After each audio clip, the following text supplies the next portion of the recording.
Subscribe करिए हमारे channel target UP TET CTET को और बेल आइकन को दबाइए।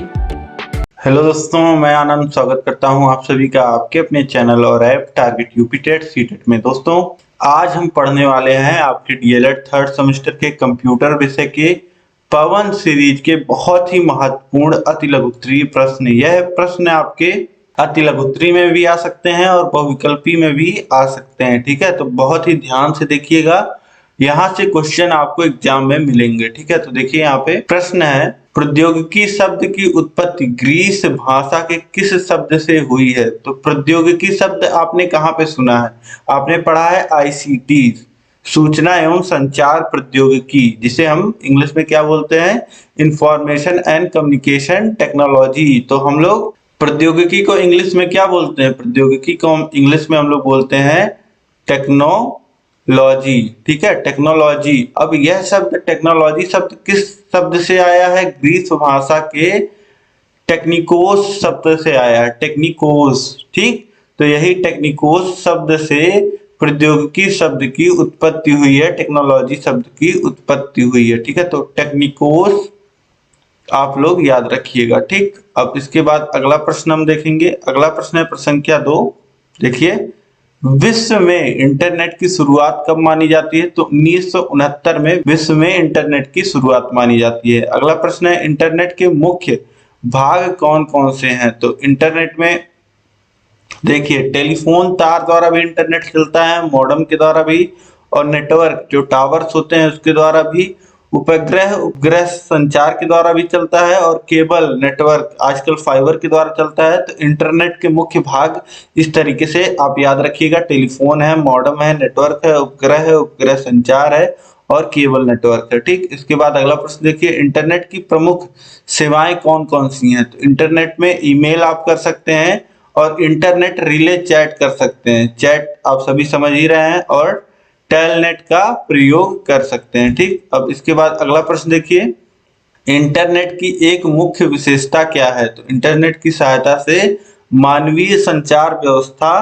को सरल, सरस और बहुउपयोगी बनाया जा सकता है। तो इंटरनेट के माध्यम से आप लोग समझ रहे हैं कि आजकल आप लोग क्या करते हैं? संचार, मतलब कि कम्युनिकेशन, मानवीय संचार यानी कि ह्यूमन कम्युनिकेशन। जैसे कि आजकल आप वीडियो कॉल करते हो, चैट करते हो, यह सब किसके द्वारा पॉसिबल है? इंटरनेट के द्वारा। तो इंटरनेट की मुख्य विशेषता अगर आपसे पूछता है तो आपको बताना है कि इसके इंटरनेट की सहायता से मानवीय संचार व्यवस्था को बहुत ही सरल, सरस और बहुउपयोगी बनाया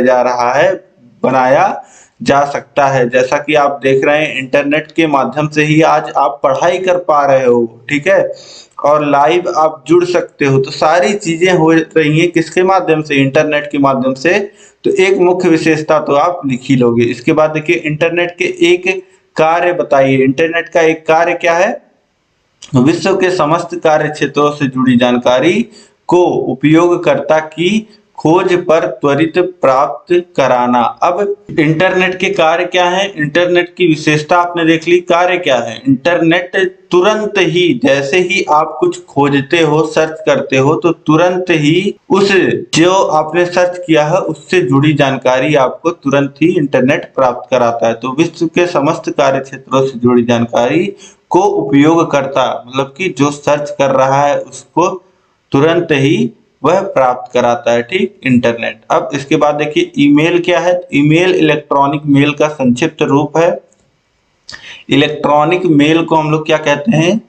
इलेक्ट्रॉनिक मेल को शॉर्ट फॉर्म में क्या कहते हैं? इलेक्ट्रॉनिक मेल को ईमेल बोलते हैं। ठीक है, ईमेल बोलते हैं। ठीक, इलेक्ट्रॉनिक मेल। तो इलेक्ट्रॉनिक मेल का संक्षिप्त रूप है ईमेल, और इलेक्ट्रॉनिक मेल से आशय डाक को इलेक्ट्रॉनिक माध्यम से भेजना है। तो जैसे आपको पता है कि पहले चिट्ठी क्या होती थी?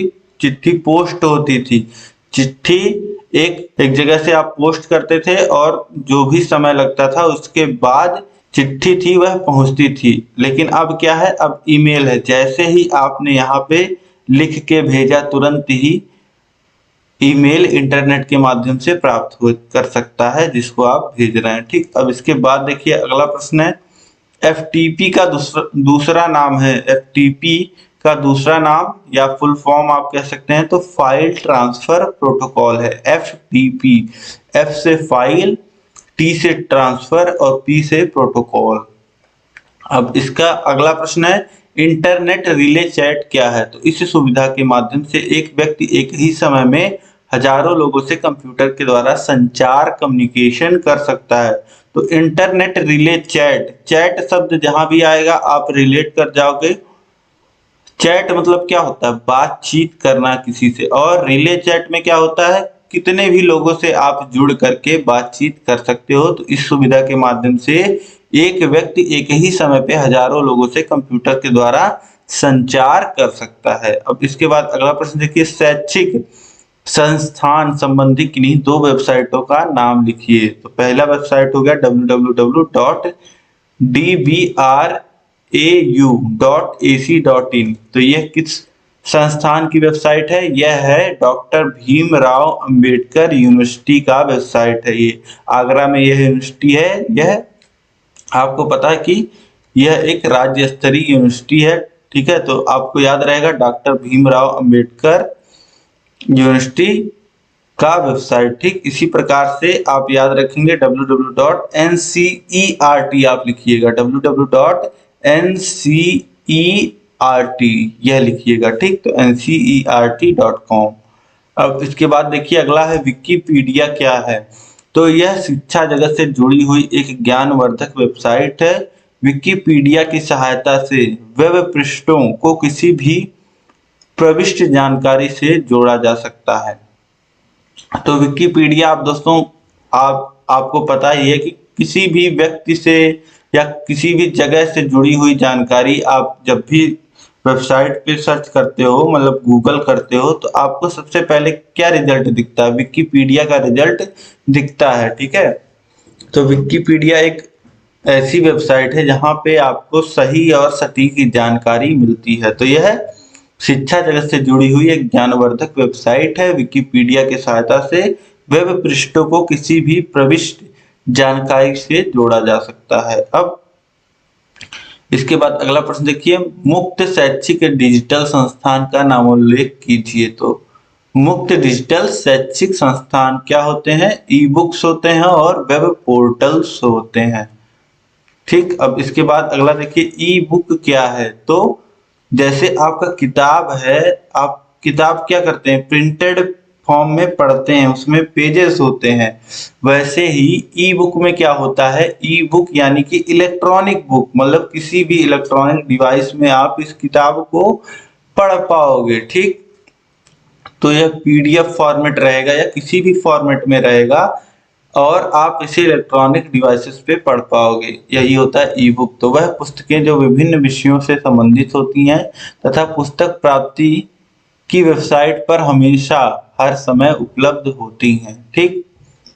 तो आप समझ पा रहे होंगे कि ई बुक हमेशा उपलब्ध रहती है इंटरनेट पे और वहां पे जाकर के आप ई बुक्स पढ़ सकते हैं, ठीक है। और यह पेड भी हो सकता है और अनपेड भी हो सकता है, ठीक। इसके बाद देखिए वेब पोर्टल क्या है? तो वेब पोर्टल एक प्रकार के संबद्ध पेज हैं जिन्हें विभिन्न कार्यों हेतु प्रयोग किया जाता है। किसी भी वेबसाइट के वेब पोर्टल पर जाने से उससे जुड़ी अनेक लिंक पेजों के बारे में जानकारी मिल जाती है, ठीक। तो वेब पोर्टल आप समझ पा रहे होंगे कि किसी भी वेबसाइट पे आप जाएंगे, उसके वेब पोर्टल पे जाएंगे तो आपको जितने भी लिंक्स होंगे उससे जुड़ी जानकारी आपको प्राप्त हो जाएगी, ठीक। इसके बाद देखिए अगला प्रश्न है, विषय विशेषज्ञों के साथ संचार प्रक्रिया में छात्रों या उपयोगकर्ताओं द्वारा किस सुविधा का उपयोग किया जाता है?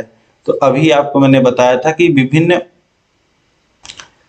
कई लोगों से एक साथ कम्युनिकेशन किस माध्यम से करते हैं हम? रिले चैट के माध्यम से। तो वही है, रिले चैट के माध्यम से आप विषय विशेषज्ञों के साथ कम्युनिकेशन कर सकते हैं, ठीक है, चाहे वह छात्र हो चाहे किसी भी प्रकार के उपयोगकर्ता हो, ठीक।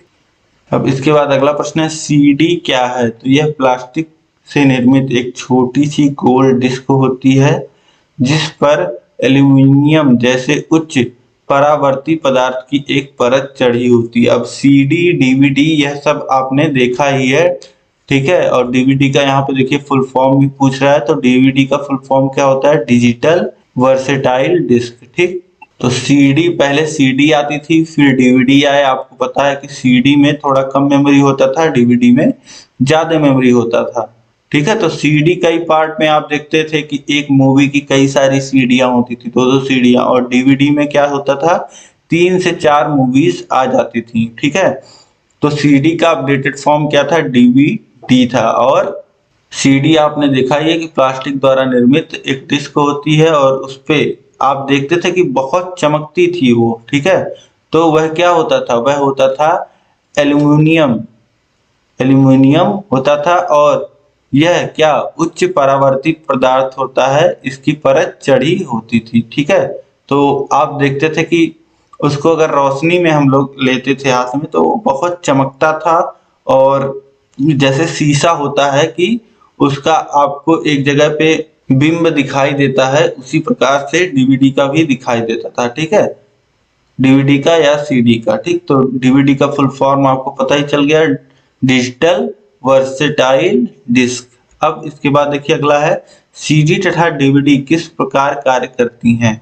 तो सीडी और डीवीडी दोनों ही टेक्नोलॉजी डिजिटल डेटा को स्टोर करने के लिए उच्च क्षमता के ऑप्टिक मीडिया का प्रयोग करती हैं और डेटा को डिकोड करने के लिए लेजर बीम का प्रयोग करती हैं।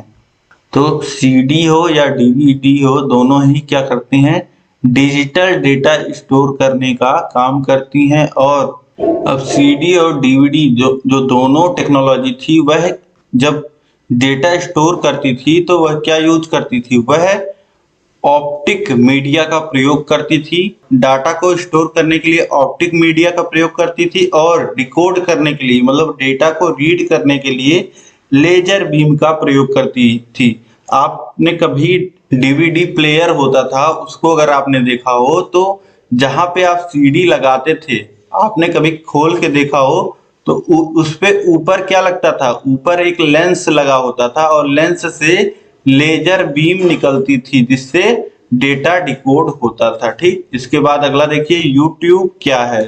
तो यूट्यूब आपको बताने की जरूरत नहीं है, अभी आप यह क्लास या तो यूट्यूब पे देख रहे होगे या तो हमारे ऐप पे देख रहे होगे। तो यह एक वीडियो वेबसाइट है जिसपे कोई भी उपयोगकर्ता विभिन्न विषयों यथा मनोरंजन, संगीत, समाचार, शैक्षिक अधिगम सामग्री से संबंधित प्राचीन एवं वर्तमान तिथि विशेष को देख सकता है तथा डाउनलोड भी कर सकता है। ठीक, तो यह एक वीडियो वेबसाइट है मुख्यतः, और यहाँ पे आपको सारी चीजें उपलब्ध होती हैं, चाहे वो मनोरंजन से, संगीत से या समाचार से या शैक्षिक अधिगम से जुड़ी हुई वीडियोस हो। ठीक, इसके बाद देखिए अगला प्रश्न है, डिजिटल श्यामपट्ट क्या है? डिजिटल श्यामपट्ट से हमारा अभिप्राय ऐसे पर्दे या स्क्रीन से है जिसे दीवार पे टांगने के पश्चात उस पर वीडियो प्रोजेक्टर के माध्यम से शैक्षिक सामग्री को दर्शाया जाता है। तो डिजिटल श्यामपट्ट क्या होता है कि यह एक प्रकार की स्क्रीन होती है जिसे डिजिटल बोर्ड बोलते हैं हम लोग इंग्लिश में। तो यह क्या होता है? या तो एक पर्दा होता है जिसपे प्रोजेक्टर के द्वारा वीडियो चलाया जाता है या शैक्षिक सामग्री दिखाई जाती है। ठीक, इसके बाद अगला देखिए, ओवरहेड प्रोजेक्टर के कौन कौन से भाग होते हैं? तो ओवरहेड प्रोजेक्टर में कैबिनेट होता है, प्रोजेक्शन लेंस होता है, ठंडा करने की व्यवस्था होती है, फोकस व्यवस्था होता है और एपीडायस्कोप होता है। ठीक है, अब इसके बाद अगला है, ओवरहेड प्रोजेक्टर की एक उपयोगिता बताइए। तो ओवरहेड प्रोजेक्टर की सहायता से गृह निर्मित वस्तुओं को भी पर्दे पर दर्शाया जा सकता है। ठीक, इसके बाद अगला देखिए, ई प्रयोगशाला क्या है? तो ई प्रयोगशाला के अंतर्गत वैज्ञानिक प्रयोग विषयक सूचनाओं को एक ही स्थान पर प्राप्त किया जा सकता है। इसमें विभिन्न प्रकार के रासायनिक पदार्थों के नाम, उनके स्वरूप, भौतिक परिवर्तन, रासायनिक परिवर्तन एवं विभिन्न प्रयोग के चित्र उपलब्ध होते हैं। अब दोस्तों, ई प्रयोगशाला, प्रयोगशाला यानी कि लेबोरेटरी। अब अपने स्कूल में आपने लैब किया होगा, तो लैब में आप जाते थे तो क्या करने जाते थे? प्रयोग, जो एक्सपेरिमेंट पहले से आपकी किताबों में दिए रहते थे, उन्हीं एक्सपेरिमेंट को आप परफॉर्म करने जाते थे। तो इसी प्रकार से ई प्रयोगशाला है। ई ई जहां शब्द लग गया उसका मतलब क्या है, इलेक्ट्रॉनिक। इलेक्ट्रॉनिक मतलब कि जिसे आप किसी इलेक्ट्रॉनिक चीज पे, मोबाइल पे, कंप्यूटर पे या लैपटॉप पे एक्सेस कर पाओगे। तो ई प्रयोगशाला यही हो गया कि ऐसी प्रयोगशाला जो अपने आप अपने मोबाइल, कंप्यूटर या लैपटॉप में एक्सेस कर पाओगे, और वहां पे क्या रहेंगी, वही चीजें रहेंगी जो आपके प्रयोगशाला में रहती हैं। तो इसमें वैज्ञानिक प्रयोग विषयक सूचनाओं, जो वैज्ञानिक प्रयोग हुए हैं उसी से जुड़ी हुई सूचनाएं आपको देखने को मिलेंगी, और जो भी पदार्थ होते हैं, रासायनिक पदार्थ होंगे, उनके नाम, उनका स्वरूप, मतलब वो कैसे दिखते हैं, और भौतिक परिवर्तन, मतलब जब रिएक्शंस होती हैं तो क्या परिवर्तन होते हैं भौतिक और रासायनिक, ये सारी चीजें प्रयोग आपको ई प्रयोगशाला में देखने को मिलती हैं। इसके बाद देखिए दूरस्थ शिक्षा क्या है। तो दूरस्थ शिक्षा के अंतर्गत शिक्षा के विभिन्न स्तरों पर अध्ययन के विभिन्न प्रकार उन विद्यार्थियों के लिए जो शिक्षक के निरंतर और शीघ्र निरीक्षण में कक्षाओं में नहीं होते हैं प्रयुक्त किए जाते हैं, किंतु जो किसी भी प्रकार से शैक्षणिक संस्थान के नियोजन, निर्देशन तथा शिक्षण से कम लाभ प्रदान नहीं करते।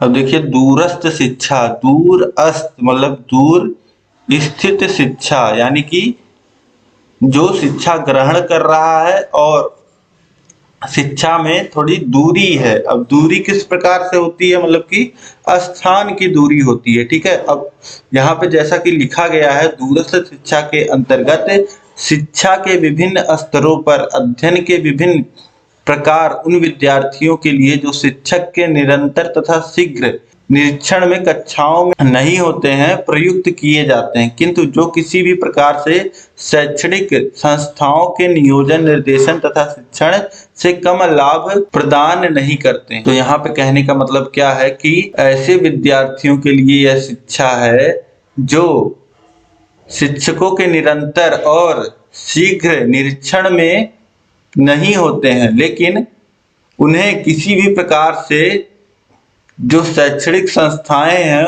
उनका नियोजन, निर्देशन और शिक्षण में कोई कम लाभ प्रदान नहीं होता है, मतलब उतना ही लाभ उनको मिलता है जो रेगुलर विद्यार्थी होते हैं, जो डेली क्लास करने जाते हैं और शिक्षक के निरंतर और शीघ्र निरीक्षण के अंदर होते हैं। ऐसे ही विद्यार्थियों की तरह इनको भी, जो दूर स्थित होकर के विद्यार्थी पढ़ना चाहते हैं, उनके लिए भी सारे लाभ उसी तरीके से प्रदान करना दूरस्थ शिक्षा का उद्देश्य होता है। तो दूरस्थ शिक्षा में आप समझिए क्या होता है कि कोई विद्यार्थी जो लगातार कॉलेज नहीं आ सकता है, डे टू डे मतलब डेली कॉलेज नहीं आ सकता है, और फिर भी उसे शिक्षा की सारी सुविधाएं मिले, शिक्षण संस्थान की सारी सुविधाएं मिले, ऐसी शिक्षा को हम क्या कहते हैं, दूरस्थ शिक्षा कहते हैं। अब अगला प्रश्न देखिए, दूरस्थ शिक्षा का एक कार्य बताइए। तो यह शिक्षा सेवारत व्यक्तियों के लिए नई शिक्षा के विभिन्न आयामों को स्थापित करती है। तो ऐसे व्यक्ति जो किसी ना किसी काम में लगे हुए हैं, ऐसे व्यक्तियों के लिए यह विभिन्न आयामों को स्थापित करती है, मतलब कि ऐसे लोगों के लिए भी पढ़ाई के, शिक्षा के दरवाजे खोलती है जो कहीं ना कहीं काम कर रहे होते हैं, कहीं ना कहीं जॉब कर रहे होते हैं, ठीक है। अब इसके बाद अगला प्रश्न देखिए, एजुसेट क्या है। तो एजुसेट एक शैक्षणिक उपग्रह है। एजुसेट मैंने आपको बताया था एजुकेशनल सैटेलाइट है। तो एजुसेट क्या है, एजुकेशनल सैटेलाइट है, यानी कि जिसे हिंदी में हम बोले तो एजुसेट एक शैक्षणिक उपग्रह है। तो एजुसेट की स्थापना कब की गई, तो इसे भारतीय अंतरिक्ष संस्थान द्वारा सितंबर 2004 में एक कृत्रिम उपग्रह के रूप में स्थापित किया गया। तो 2004 में इसरो के द्वारा इसे एक सैटेलाइट के रूप में स्थापित किया गया। इसके बाद देखिए एजुसैट का अन्य दूसरा नाम बताइए। तो एजुसैट तो इसका नाम इस वजह से पड़ा था क्योंकि यह एजुकेशनल पर्पस से इसको लॉन्च किया गया था, स्थापित किया गया था, ठीक है। और वैसे इसका नाम क्या है, वैसे इसका नाम है जीसैट 3, ठीक। अब इसके बाद अगला देखिए, प्रसार भारती ने अपनी सेवाओं का प्रारंभ कब किया था। तो प्रसार भारती ने अपनी सेवाओं का प्रारंभ 23 नवंबर 1977। तो यहाँ पे 77 नहीं होगा दोस्तों, यहाँ पे होगा 97, 1997। यह आप सही कर लीजिएगा। प्रसार भारती ने अपनी सेवाएं जो शुरू की थी वह 23 नवंबर 1997 में की गई थी। जो प्रसार भारती का गठन हुआ था वह 23 नवंबर 1997 में हुआ था। ठीक है। अब इसके बाद अगला प्रश्न देखिए, प्रसार भारती से संबंधित रेडियो एवं दूरदर्शन संबंधी सेवाएं कौन सी हैं? तो जो रेडियो सेवा है, जो प्रसार भारती संस्था का गठन 1997 में हुआ, उसके बाद प्रसार भारती क्या करती थी? रेडियो सेवा भी देती है और दूरदर्शन सेवा भी देती है। तो रेडियो सेवा कौन सा आता था? ज्ञानवाणी स्टेशन आता है। और दूरदर्शन सेवा में क्या आता है? दूरदर्शन चैनल आता है और ज्ञान दर्शन चैनल आता है। इसके बाद देखिए अगला प्रश्न है, ज्ञानवाणी रेडियो स्टेशन की शैक्षिक सेवाओं की शुरुआत कब हुई? तो सन 2000 में। ठीक। ज्ञानवाणी रेडियो स्टेशन जो कि शैक्षिक सेवाएं प्रदान करता है, उसकी जो शुरुआत हुई वह सन 2000 में हुई। इसके बाद देखिए शैक्षिक दूरदर्शन को संक्षेप में क्या कहा जाता है? तो एजुकेशनल टीवी कहा जाता है, या इसे आप लिख लीजिए ई टीवी, या ठीक है। तो इसका नाम हो गया संक्षेप में ई टीवी। अगला प्रश्न है, शैक्षिक दूरदर्शन का मुख्य उद्देश्य क्या है? तो विद्यार्थियों द्वारा नवीन विचारों को ग्रहण करना। ठीक। शैक्षिक दूरदर्शन क्या करता है? जो विद्यार्थी है उनको नवीन विचार उनके अंदर भरता है। ठीक। इसके बाद है MOOC क्या है? तो MOOC है मैसिव ओपन ऑनलाइन कोर्स, विस्तृत खुले ऑनलाइन पाठ्यक्रम। इसके बाद अगला प्रश्न है, ज्ञान दर्शन चैनल क्या है? तो ज्ञान दर्शन चैनल दूरदर्शन का शैक्षिक चैनल है जिसके कार्यक्रमों का निर्माण मानव संसाधन विकास मंत्रालय, प्रसार भारती, भारत सरकार, इग्नू तथा शैक्षिक संस्थाओं के संयुक्त प्रयास से होता है। तो ज्ञान दर्शन एक ऐसा चैनल है, एजुकेशनल चैनल है, ठीक है, दूरदर्शन का ही, जिसपे जो मानव संसाधन विकास मंत्रालय है, प्रसार भारती जो संस्था है, और भारत सरकार जो है, और इग्नू जो यूनिवर्सिटी है, और शैक्षिक संस्थाएं जो हैं, उनके संयुक्त प्रयासों से ज्ञान दर्शन चैनल पे चीजें ब्रॉडकास्ट की जाती हैं। ठीक है। इसके बाद अगला प्रश्न देखिए दोस्तों, शैक्षिक दूरदर्शन के कार्य क्षेत्र कौन कौन से हैं? तो शैक्षिक दूरदर्शन परिवार में अनुदेशन, विद्यालय अनुदेशन और सामाजिक सुधार आदि शैक्षिक दूरदर्शन के कार्य क्षेत्र हैं। मतलब परिवार में कैसे लोगों को रहना चाहिए, विद्यालय में किस प्रकार से रहना चाहिए, किसका क्या रोल होता है, और समाज में किस प्रकार से रहना चाहिए, किस प्रकार का व्यवहार रखना चाहिए, ये सारी चीजें हमें कहाँ से सीखने को मिलती हैं? शैक्षिक दूरदर्शन से सीखने को मिलता है। ठीक। इसके बाद अगला प्रश्न है, शैक्षिक दूरदर्शन की उपयोगिता बताइए। तो किसी भी कार्यक्रम तथा दृश्य को जनसंख्या के बड़े बड़े समुदायों तक पहुंचाने का यह सबसे सुलभ साधन है। तो शैक्षिक दूरदर्शन के माध्यम से क्या किया जा सकता है? किसी भी कार्यक्रम को एक बड़े जनसंख्या तक पहुंचाया जा सकता है। ठीक है। अब इसके बाद अगला प्रश्न देखिए, ऑनलाइन परीक्षा संबंधी किसी एक वेबसाइट का नाम बताइए। तो ऑनलाइन परीक्षा संबंधी एक वेबसाइट है meritnation.com। क्या नाम है? meritnation.com। ठीक। इसके बाद अगला प्रश्न है, ई ट्यूशन क्या होता है? तो जब किसी छात्र द्वारा किसी विषय विशेष से ईमेल, फेसबुक या किसी अन्य साइट के माध्यम से इलेक्ट्रॉनिक माध्यम से ज्ञान प्राप्त किया जाता है, तो यह क्या होता है?